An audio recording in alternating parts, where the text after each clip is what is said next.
Have you ever wondered what games you should keep or you should lose?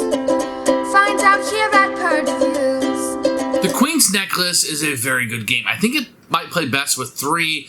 With 2 people, I think it's a little too chaotic. I don't think it's as strong as a game.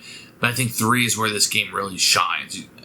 Queen's Necklace is a game that was published originally by Days of Wonder, and now there's a CMON version of it. And I think both are very strong when it comes to components and presentation. And I think almost entirely the rule set is the same. If there's any differences, they're very minor. I am keeping the CMON version just because it's newer, and I just tend to like that one better a little bit with the artwork. But your mileage may vary. I think if you get the Days of Wonder one, you're going to be in for a treat in a well-produced game. The game itself is fairly easy to play. It's not entirely difficult. The rules can be taught very quickly, and you're going to have a very good time when you're playing this game. So you're going to be taking these cards. You have so many coins you can spend, 10, and you purchase cards in. And then there's going to be, when a merchant comes out, there's going to be like the sell phase where you're going to put together your rarities of your jewels, and you're going to put them together. And you can have some cards that will allow you to bluff a little bit.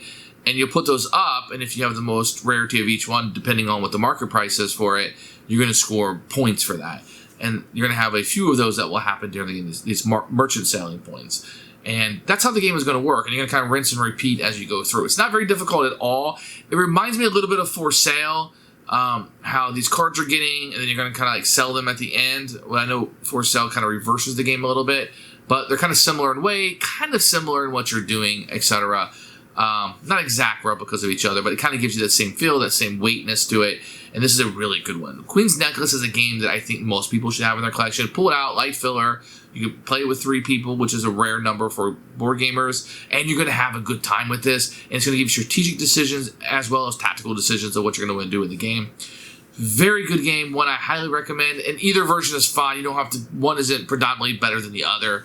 I've had both in my collection, and I can easily recommend either one of them, and that's not always the case. So Queen's Necklace is one I think most people should have in their collection, and one I'd recommend for you to pick up almost on a sport. It shouldn't cost that much to get this one, and it's going to be very good for a lot of different circumstances that you can play with a lot of different people. You can play with newcomers, you can play with gamers, you can play as a filler, you can roll it back and play a couple times. You're going to have a good time with Queen's Necklace.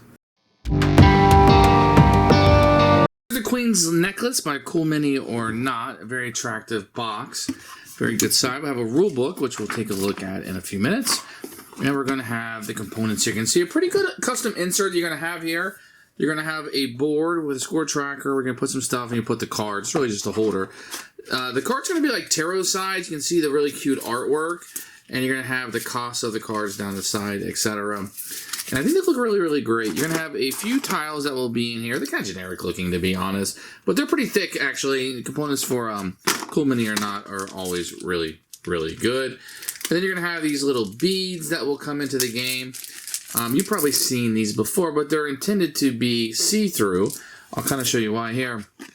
So when you have the cost, you can see the number on it, and the cost will go down as they're not purchased. So you can easily see what's out on the board. So the components are really good. The artwork is fantastic. I like the artwork quite a bit. A little bit of chatter online as people didn't like it, but I really, really do.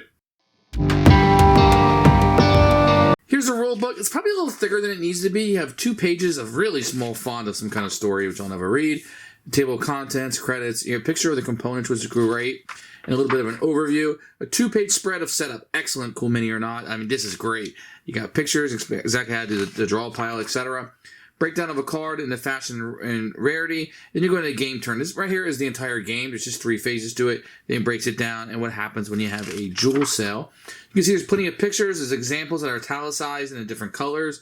Excellent job at the end of the game of how to score. Then a breakdown of each of the cards that'll be in the game. I love this when they give you all the information, how many cards, what they do, etc. On the back of it, you have a rules summary, which is great, the card distribution, etc. Excellent job on this rule book. The rules mirror the Days of Wonder version fairly well, but I do like the spacing of this, the use of white on it, the pictures and examples. Great job. Set the deck. You're going to take the 3 merchant cards out. You will shuffle the deck up, and you'll give 4 cards to each player.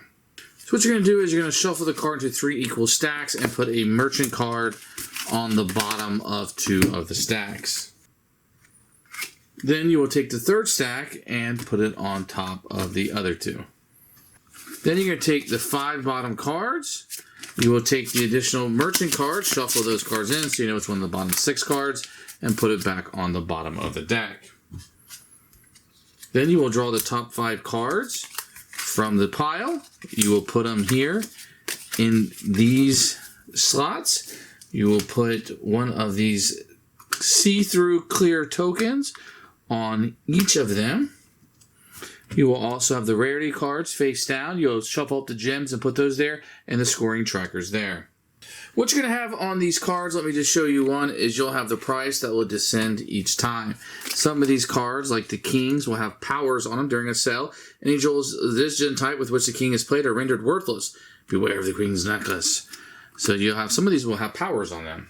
So the first thing you do in turns, if you have any cards that say influence, you can utilize those. Still a card at random from another player's hand. Some of these will be take that or give you bonuses, but you can use these as many as you want.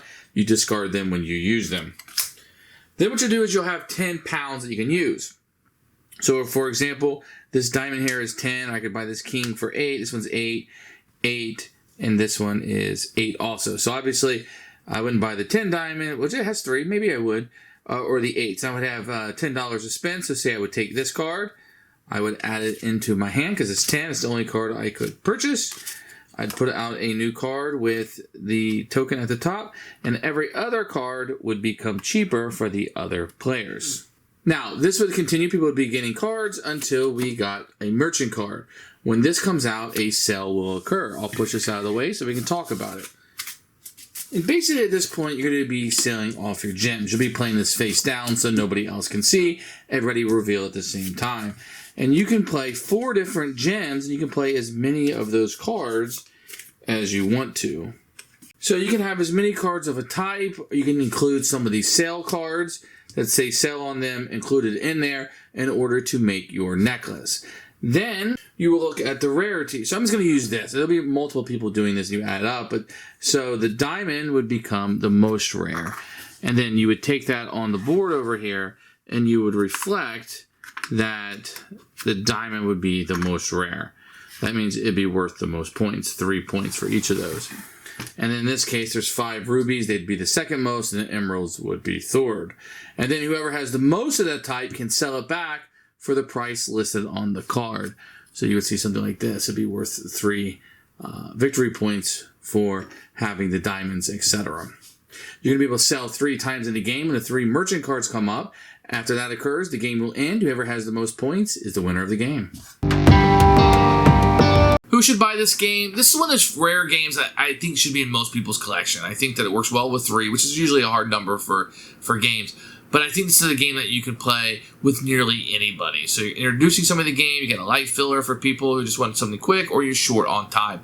I think it's going to run that gambit pretty well for most people. And I think it's easy to teach, easy to remember the rules, and you're normally going to have a very good time with this one. So it's very easy just to put on your filler shelf, and if you need something, you pull it off and you play it. I think it's going to be a winner for most people. It's actually a really good gift to give people, too. It's a light game. Most people can pick it up and play, and they're going to have a good time with it. So Queen's Gambit is a win all the way around. Either version of it is fine. The Days of Wonder or the CMON, they're both high quality with great artwork and great presentation of components. So it's a win-win.